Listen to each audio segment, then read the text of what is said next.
प्रणाम मित्रों। जय श्री राम।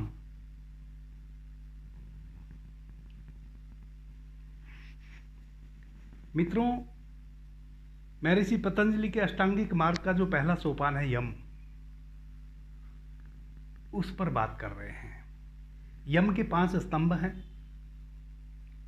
ऐसा समझे यम एक वृक्ष है यम नाम का, और उसके 5 टहनियाँ, पत्ते, फल, फूल, जड़ें इत्यादि हैं। तो कल हमने जो यम के 5 स्तंभ है, पहले स्तंभ पे हमने बात की। पहला स्तंभ क्या है? अहिंसा। दूसरा स्तंभ सत्य। तीसरा स्तंभ अस्तेय। चौथा स्तंभ ब्रह्मचर्य। 5वां अपरिग्रह। तो आज हम चौथे स्तंभ पे बात करेंगे, ब्रह्मचर्य। मित्रों, ब्रह्मचर्य एक ऐसा शब्द है जो बचपन से लेके और हमारे बुढ़ापे तक सर्वाधिक हमारे कानों में गूंजने वाला शब्द है।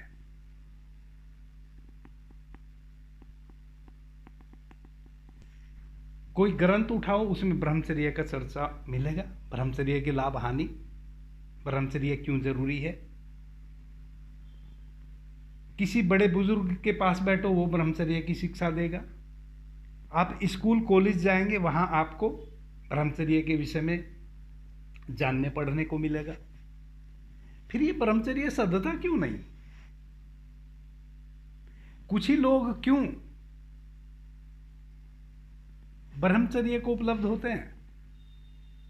सभी ब्रह्मचर्य को उपलब्ध क्यों नहीं हो जाते हैं?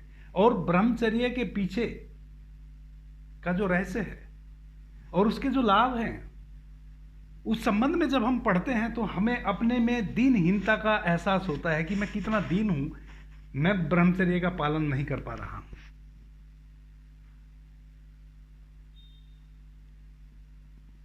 मित्रों, जब ब्रह्मचर्य इतना जरूरी है तो इसका पालन हम क्यों नहीं कर पा रहे हैं? एक बात। दूसरी बात, अगर सभी ब्रह्मचारी हो जाएंगे तो फिर ये प्रकृति का जो संतति का जो नियम है वह कैसे चलेगा? पूरी की पूरी प्रकृति संतानोत्पत्ति के लिए कायल है। पूरी की पूरी प्रकृति, नदी को देखें, झरनों को देखें, फूलों को देखें, पत्तियों को देखें, ताड़ के वृक्ष को देखें, घास के तिनके को देखें, पशु को देखें, पक्षी को देखें, सभी तो प्रकृति प्राकृतिक रूप से संतानोत्पत्ति की साधना में लगा हुआ है। सभी तो संतान उत्पत्ति कैसे हो, उसकी प्रक्रिया में लगे हुए हैं। क्या कारण है कि मनुष्य ब्रह्मचर्य की बात करता है और पूरी प्रकृति संतान उत्पत्ति के लिए क्रियाशील है? फिर ये मनुष्य के लिए ब्रह्मचर्य जरूरी क्यों है? यह भी एक प्रश्न उठता है। कहां गड़बड़ हो गई है? पूरी प्रकृति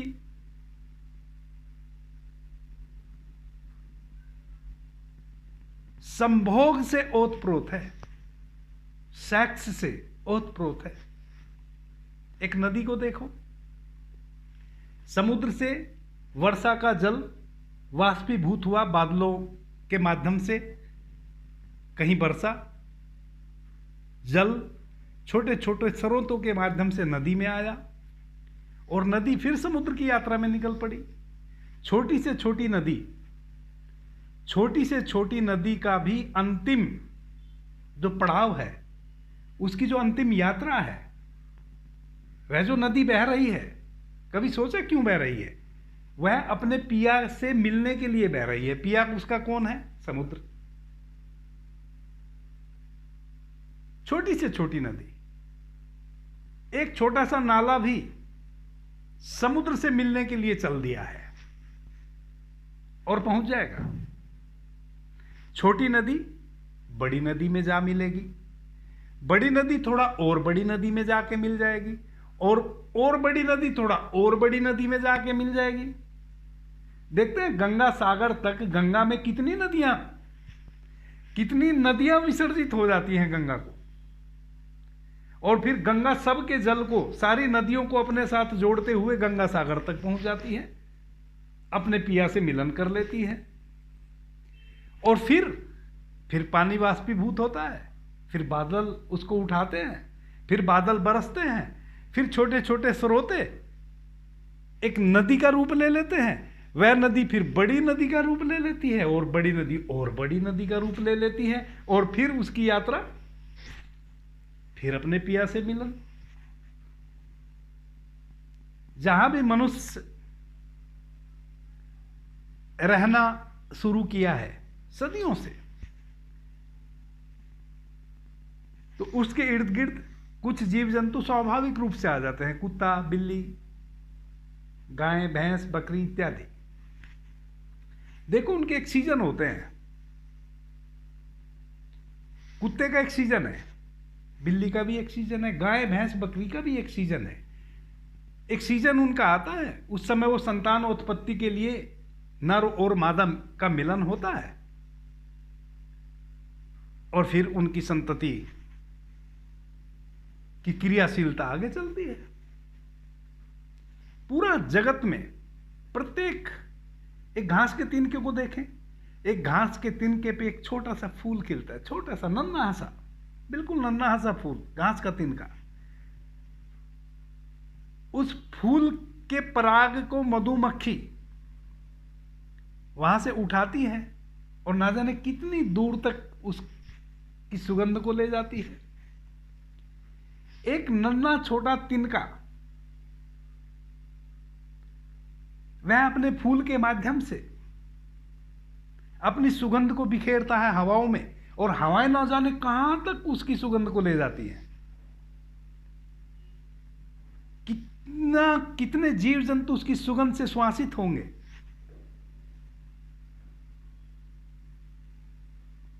और फिर उसके बीज, नन्हे नन्हे बीज, फिर हवाएं अपने झरोकों के माध्यम से उन बीजों को ना जाने कहां तक की यात्रा कराती हैं। जहां भी फिर उनको योग्य भूमि मिलती है, वहीं वो घास का तिनका फिर उपज जाता है, फिर एक संतति की क्रियाशील अवस्था को उपलब्ध हो जाता है। सारी प्रकृति वैसे ही चल रही है, फिर मनुष्य को क्यों जरूरत आन पड़ी ब्रह्मचर्य की। मित्रों, ये बहुत गहन विषय है, बातें तो मैं इस पर बहुत करना चाहता हूं, लेकिन मैं बहुत सूक्ष्म और छोटी सी बात करूंगा। फिर कभी इस विषय पे हम बहुत लंबी बात करेंगे। हालांकि तो इस छोटी सी बात से ही आप समझ जाएंगे, मुझे शायद नहीं करनी पड़ेगी बहुत बातें। इतना ही समझें कि हम प्रकृति के विपरीत विरुद्ध कहीं हो गए हैं, तभी हमें ब्रह्मचर्य की जरूरत पड़ी है।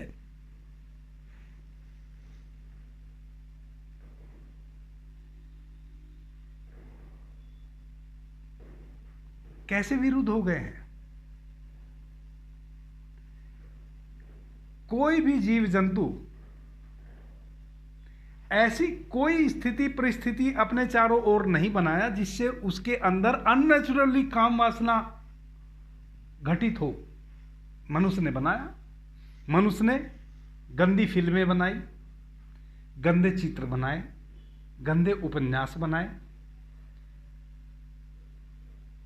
गंदे विचार उत्पन्न किए। एक मनुष्य ही ऐसा प्राणी है जिसने अपने चारों तरफ, देखते हैं हम अगर एक ऐड भी करते हैं, अब अगर हमें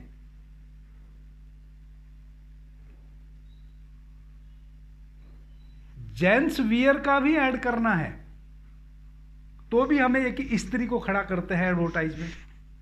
क्यों जरूरी है? जो जेंट्स से संबंधित परिधान है या जेंट्स के आवश्यकता की चीजें हैं, उसके एडवर्टाइज के लिए भी हमें एक स्त्री को खड़ा करना पड़ता है। क्यों? हम अननेचुरल हो गए हैं। अगर स्त्री उस परिधान का एडवर्टाइज नहीं करेगी तो हमें समझ ही नहीं आता कि यह हमारे लिए है। कोई प्रकृति में जीव जंतु ऐसा नहीं कर रहा है। प्रत्येक जीव जंतुओं का, प्रत्येक प्रकृति की एक एक वस्तु, एक एक पेड़ पौधा फूल इत्यादि का एक समय है। अपने समय पे ही एक पौधा एक फूल को विकसित करेगा, फूल के माध्यम से उसके पराग, उसका वीर्य बीजों के माध्यम से एक निश्चित समय पे, एक निश्चित सीजन में, एक निश्चित समयावधि में। लेकिन मनुष्य, और मजे की बात यह है कि प्रकृति के प्रदत्त जितनी भी चीजें हैं, किसी ने भी ऐसी व्यवस्था नहीं की है जो मनुष्य कर रहा है। ना किसी ने गंदी फिल्में बनाई, ना किसी ने गंदा उपन्यास लिखा। कुछ भी ऐसा प्रकृति के, मनुष्य को छोड़ के प्रकृति का जितना भी प्रकृति प्रदत्त जितनी भी चीजें हैं, किसी ने भी अपने लिए ऐसी व्यवस्था नहीं की है जो बेसमय काम वासना से ग्रस्त हो। इसलिए उनको ब्रह्मचर्य की कभी जरूरत नहीं पड़ी। मित्रों, जब भी हम अति पे चले जाएंगे किसी भी चीज की, जब भी हम अल्टीमेट स्थिति में जिएंगे, हमें वापस लौट के आना पड़ेगा।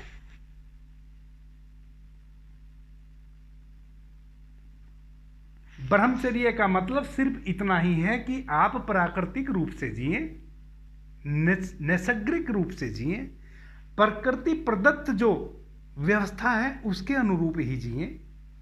प्रकृति प्रदत्त व्यवस्था मनुष्य के लिए भी है। देखो, एक स्त्री को 28 दिन में महावरी आती है।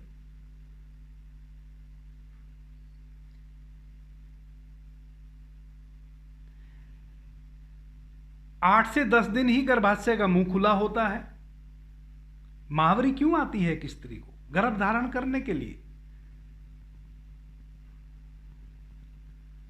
5 दिन महावरी चलेगी, उसके फिर 5 से 10 दिन तक गर्भाशय का मुंह खुला रहेगा।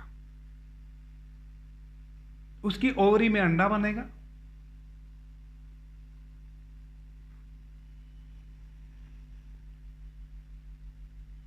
पांच से 10 दिन तक के लिए ही एक स्त्री तैयार है गर्भ धारण करने के लिए। उसके बाद गर्भाशय का मुंह बंद हो जाएगा। गर्भ धारण हुआ तो भी, नहीं हुआ तो भी। यह एक नेचुरल नैसर्गिक प्रक्रिया है। मनुष्य की। लेकिन मनुष्य ने अपने चारों तरफ इतनी सारी चीजें विकसित कर ली, काम वासना के इतने साधन बना लिए कि मनुष्य प्रति क्षण प्रत्येक समय काम वासना से ग्रस्त है। काम वासना से ओत प्रोत अंधा हो गया है।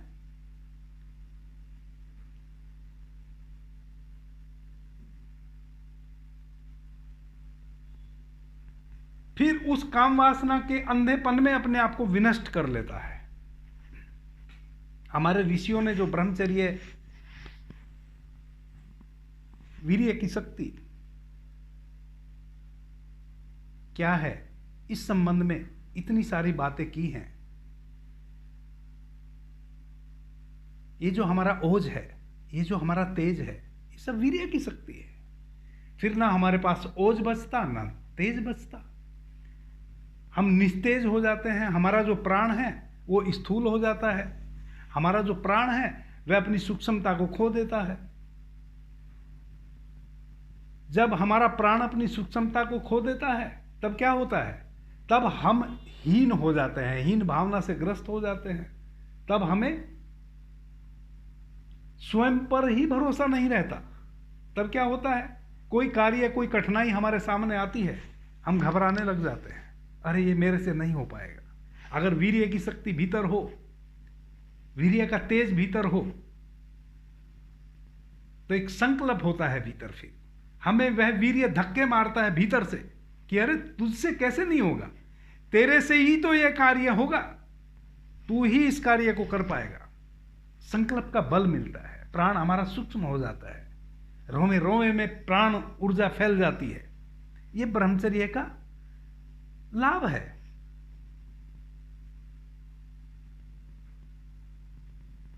और इस ब्रह्मचर्य को उपलब्ध होने के लिए हमें बस नेचुरल तरीके से व्यवहार करना है। अननेचुरल चीजें अपने आसपास से हटा देनी है, अपने मस्तिष्क में से वो कचरा निकाल के फेंक देना है।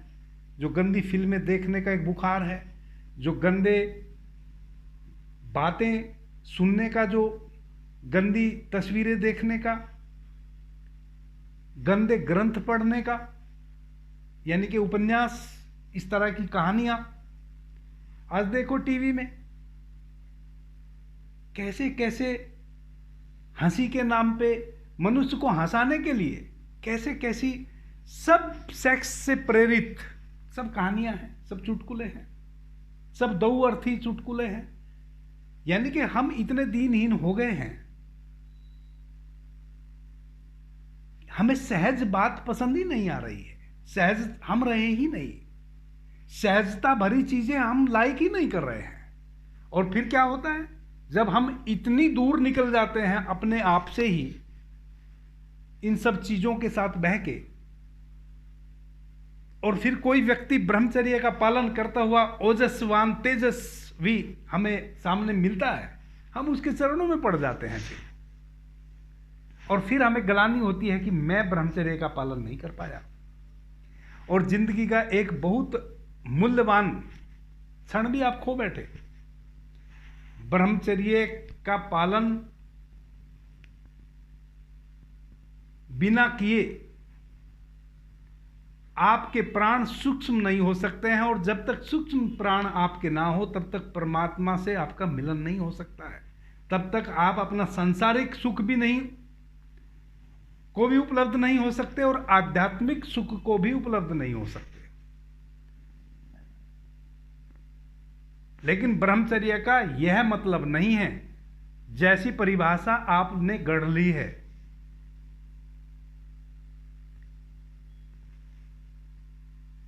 विवाह नहीं करेंगे, स्त्री संसर्ग नहीं करेंगे, यह ब्रह्मचर्य नहीं है। ब्रह्मचर्य है नेचुरल हो जाना, नैसर्गिक हो जाना, प्रकृति प्रदत्त जो हमें व्यवस्था है उस व्यवस्था में व्यवस्थित हो जाना, ब्रह्मचर्य को उपलब्ध हो जाना है। इसके लिए ना कुछ आपको त्यागना है ना कुछ पकड़ना है, त्यागने की भी कुछ जरूरत नहीं है और बाहर से लाने की भी कुछ जरूरत नहीं है। बाहर से लाओगे तो अब्रह्मचारी हो जाओगे। बाहर से क्या लाओगे? गंदी तस्वीरें, हंसने हंसाने के नाम पे फूहड़ प्रोग्राम देखोगे, फूहड़ दौअर्थी गंदी फिल्में देखोगे, ये सब बाहर से ला रहे हो कूड़ा कचरा। ये बाहर से लाना बंद करो, ब्रह्मचर्य को उपलब्ध हो जाओगे, प्रकृति प्रदत्त हो जाओ। जैसे ही प्रकृति प्रदत्त हुए ब्रह्मचर्य को उपलब्ध हो गए। ब्रह्मचर्य और कुछ है ही नहीं, इसके अतिरिक्त ब्रह्मचर्य कुछ है ही नहीं। और आप सोचते हो कि ब्रह्मचर्य का मतलब यह हुआ कि भाई शादी नहीं करेंगे, विवाह नहीं करेंगे, स्त्री प्रसंग नहीं करेंगे, स्त्री सत्संग नहीं करेंगे। यह परिभाषा ब्रह्मचर्य की नहीं है। यह तो परिभाषा तब गढ़नी पड़ी संतों को जब मनुष्य इतना अपने आप से दूर चला गया। कैसे उसको लाएं?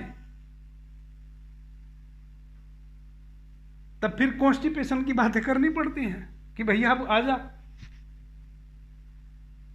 बहुत भाग लिया, अपने घर आ जा।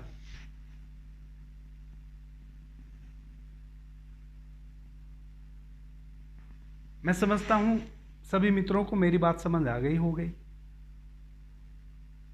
अभी के लिए इतना ही। आपने मुझे ध्यान से प्रेम से सुना, उससे मैं बहुत अनुग्रहित हूं। सभी मित्रों को प्रणाम, धन्यवाद। जय श्री राम।